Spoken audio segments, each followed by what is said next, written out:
today to our second seminar this year.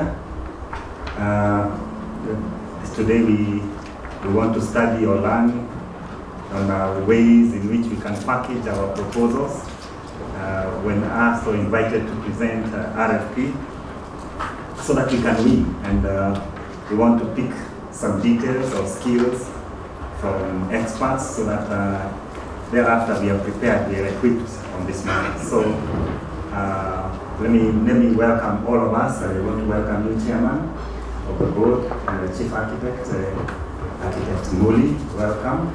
I want to welcome the members of the Board who are here with us. Welcome. And before we continue with the program of the day, I wish to invite QS Alvara to come and open for us with a word of Education Committee. May I request you to stand so that we may pray as we start our session today. Let's pray. Our dear Heavenly Father, the Father of our Lord Jesus Christ, we want to thank you this morning for bringing us into this hotel, for giving us journey mercies from our homes to this place. We want to commit this session into your hands, and we pray that, Lord, as we meet here, you'll give us a mind to listen, to understand, so that we may be able to apply the things that we are being taught today. We want to commit all our facilitators into your hands and pray that, Lord, will give them the wisdom to be able to pass the information to us accurately and clearly.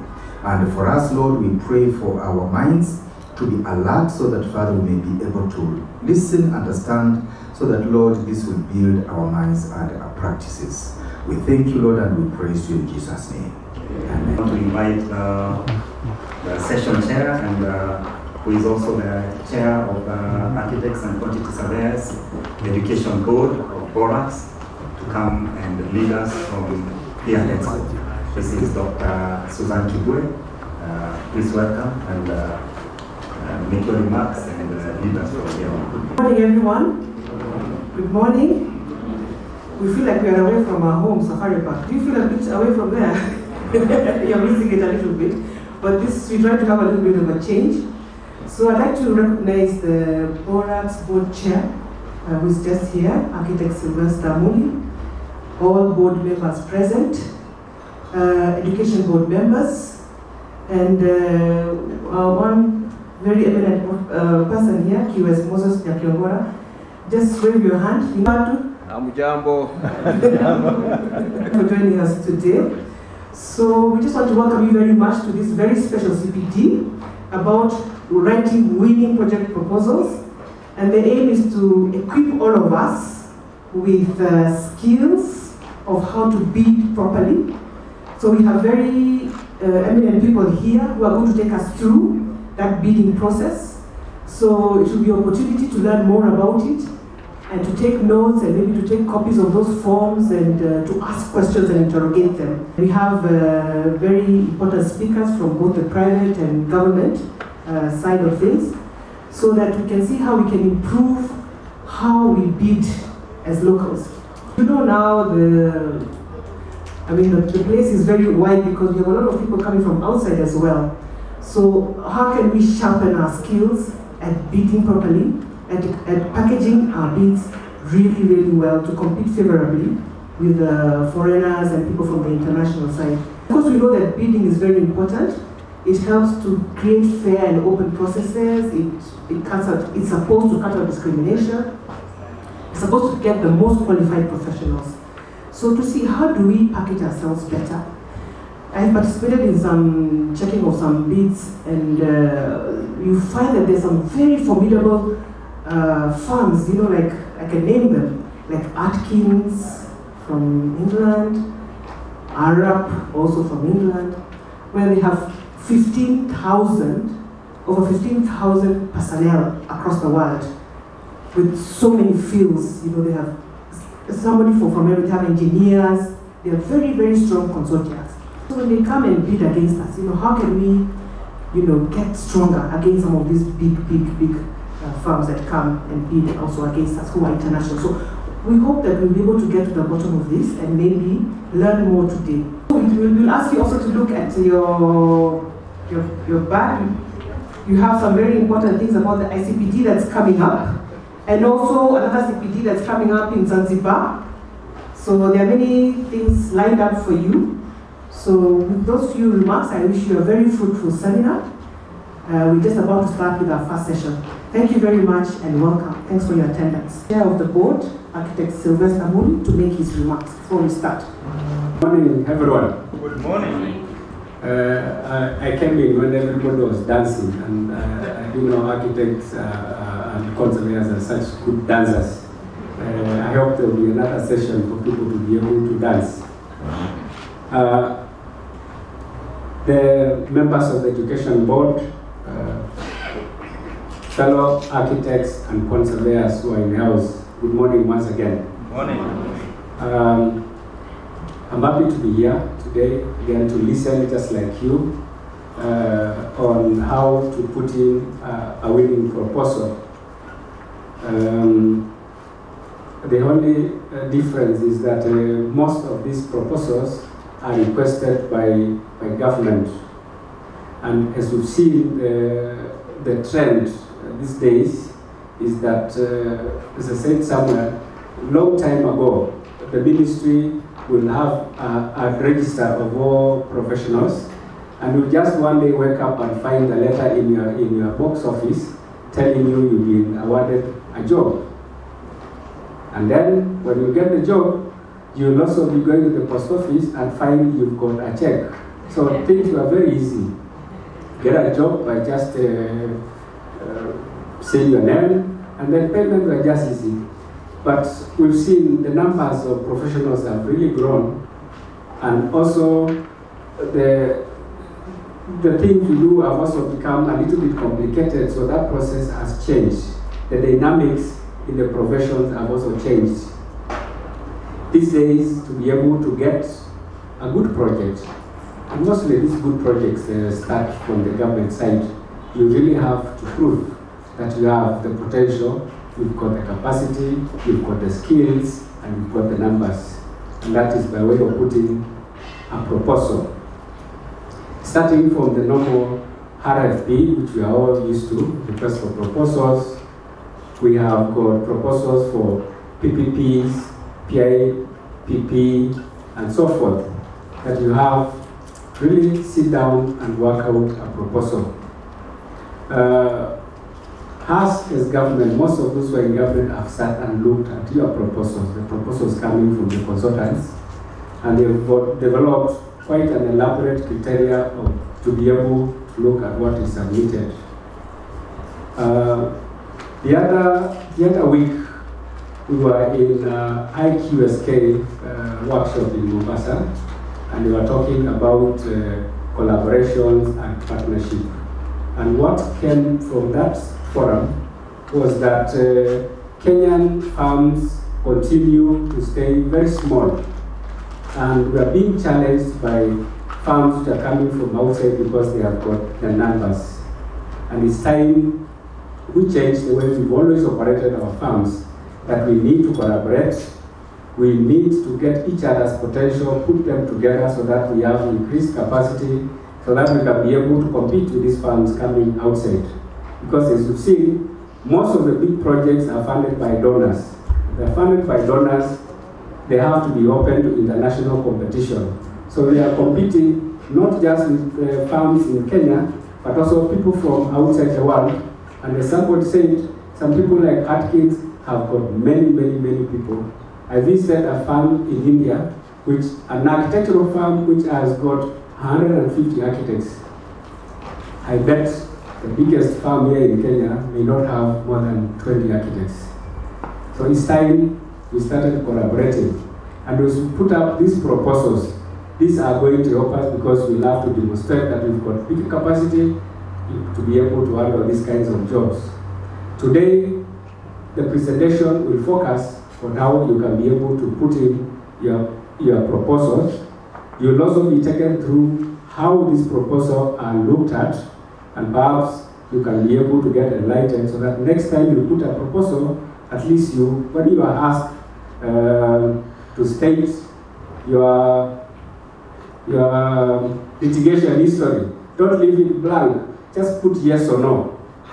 Because it's important that it is not that we are interested to know what the litigation is. But at least it's good to know that you have some litigation or you don't have litigation.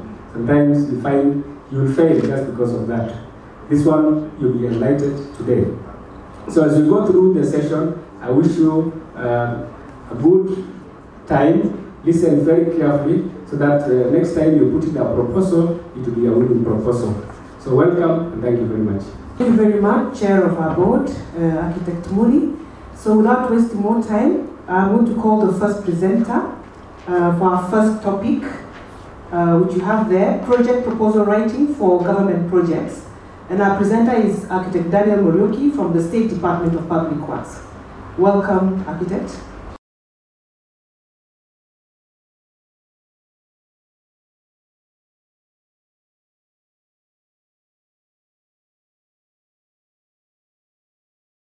Good morning, colleagues. Good morning. You look so dull. Sorry? Okay. Then welcome. I'm pleased to be standing before you to make a presentation on the project proposal writing. As have been mentioned, I work with the State Public Works for the last about 3 decades, and I'm happy I did that. I made that choice. Now, project writing or project proposal, RFP, request for proposal, is a common term, and this is part of a procurement process in government. When the government chooses to engage anybody, whether it is an outsider or an employee, there is a process that have been put down, predetermined, organized, given rules and conditions to enable the process to be open, to provide equity, fairness, and to give everybody an equal chance. There are some rules and regulations that have been put to govern that. You are aware that government is a very amorphous organization, and if not controlled, things can go haywire because there are so many players. People can bring in their personal tastes that contradicts the general rule. To ensure that does not happen, rules and regulations are prepared to govern everything. And as we say, government operation is all about processes. So there is a rule about everything. Those who have never worked in government, even to enter a government vehicle, there is a document about how to do that. Who authorizes that, right? And what hours is supposed to travel? All these kind of things, to ensure that things are not, personal interests do not precede the general expectation. It also provides a standard way of doing things. Again, if not controlled, things can happen in many versions. And you know, when we have so many versions, some of them guided by our personal interest, by our personal taste, by our personal experiences. But this process enables us to use a standard document that can be evaluated, that can be checked, that we can check whether we are following the rules to ensure nobody takes advantage of the process. So the procurement process is a very important process in government, and it is brought on board on all areas, both as government project or maybe donor-funded projects that have to relate with the government, as we'll see later. Now, there are many types of requests for proposals, and I choose to only talk about three. This is not all, but I want to talk about the direct request for proposal. When a government department wants to use this process to hire consultants, services, we know that there are some data already given.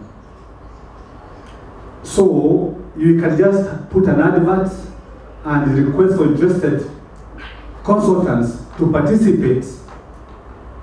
And that's what I'm calling direct RFP.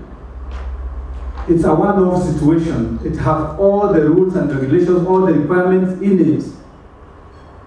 And once you are interested and you get the document and you put all your information, you can be evaluated from that right away.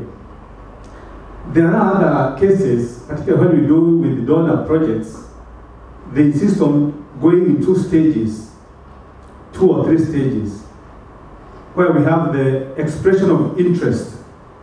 This is purely a pre-qualification process, where an advert is put across, people who are interested are requested to submit their CVs and to show that they are able to do this project.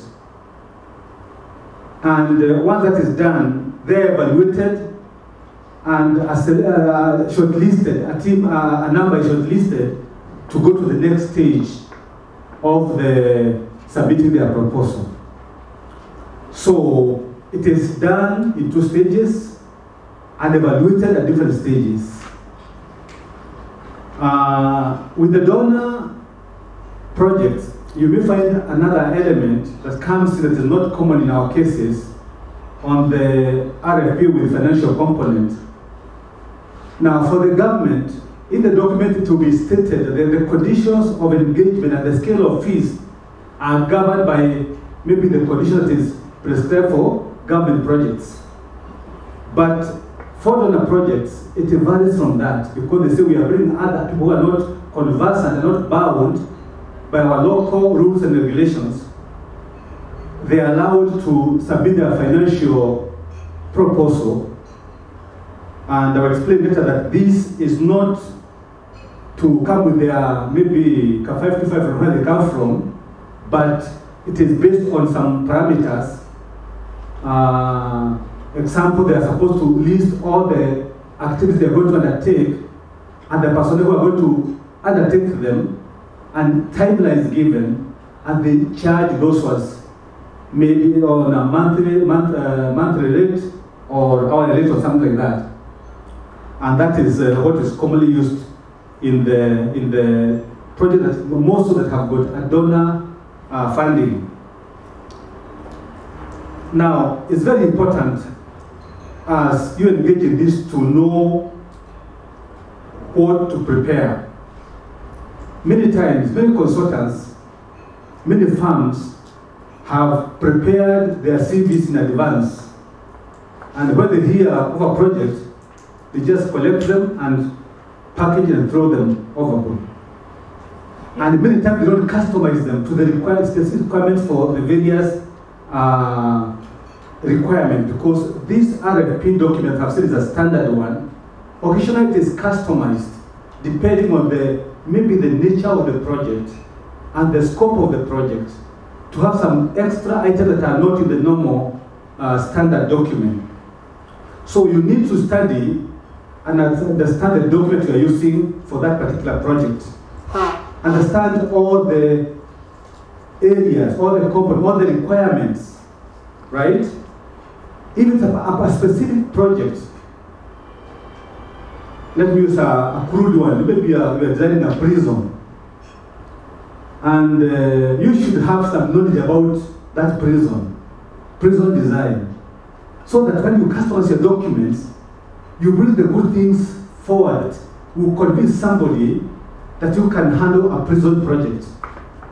Because many people are coming to request to be given the same job. So you have to show that you are the best place to do the same by presenting the best. In the documents, they even tell you what they are going to look for. There is an evaluation criteria already presented ahead of time, so that you know what they are going to look for. So as you package your documents, it's important to know that you already know, you are privileged to know what's going to be looked for. It will be a surprise. Some of them will go to breaking it down to various components, so that you are very clear as to what is expected of you. Then something very important also, some consultants just provide information they want and leave other places blank. And incompleteness of a tender document can lead to disqualification. So it's very important. As the chairman mentioned about even the litigation history, if it's required, mention about it. Say you have none. And then sign your document and maybe stamp it to own it. So some people miss the job because of just throwing documents without owning them, without even signing them, without completing all sections. They only complete what they think they want to fill or what they have, right? And as we will discover later, that some documents even allows that if you are not fully competent in a particular area, you can bring in, or you can do a joint venture to bring synergy in your team. You can incorporate other people and do a joint venture agreement that allows you to become the best. So all those things are stipulated according to the type of document that you have been given. Maybe quickly, most of the standard document, maybe we start with the standard document. It has about 5 sections. The first section is the invitation letter. And for the direct RFP, this is what goes in the paper, the advertisement. I'll explain what is contained in that invitation letter. Those that have gone through expression of interest and have been qualified, they are now called to pick the document with the invitation letter, giving them what is expected of them. There is some information on the tendering process, on the bidding process, which is under Section 2, under information to the consultants. Section 3 covers the technical proposal. This one is explained in the document, and some standard forms are attached in which you are supposed not to explain your case as required. The standard forms have got all the information required, and these are the forms that are used to evaluate your proposal or your submission. So they're very important forms to understand all of them, to fill them completely and sign them and stamp them, to own them. In Section 4, there are terms of reference. This gives us, as we'll see later, the rules and the terms under which you are going to be engaged. You are even told what kind of contract you will sign, and the rules that will govern your appointment if appointed.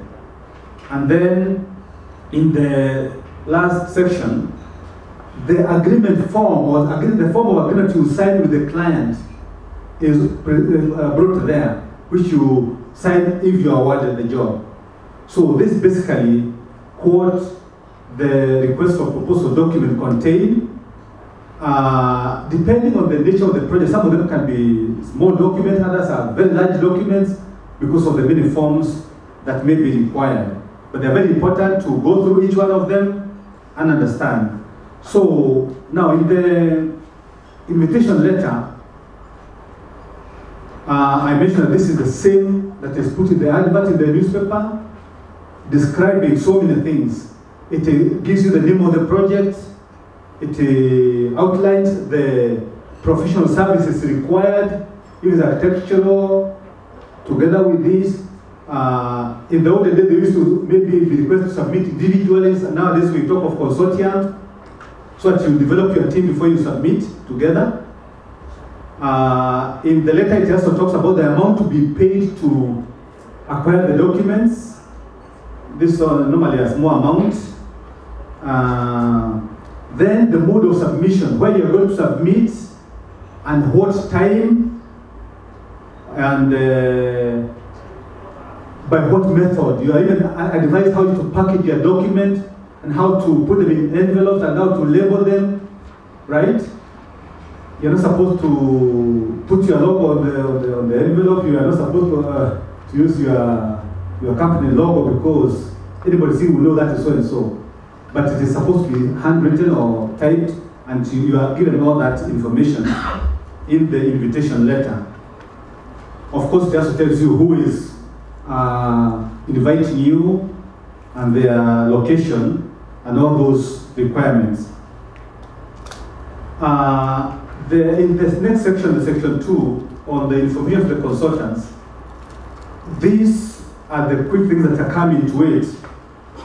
The client's intention, you are kind of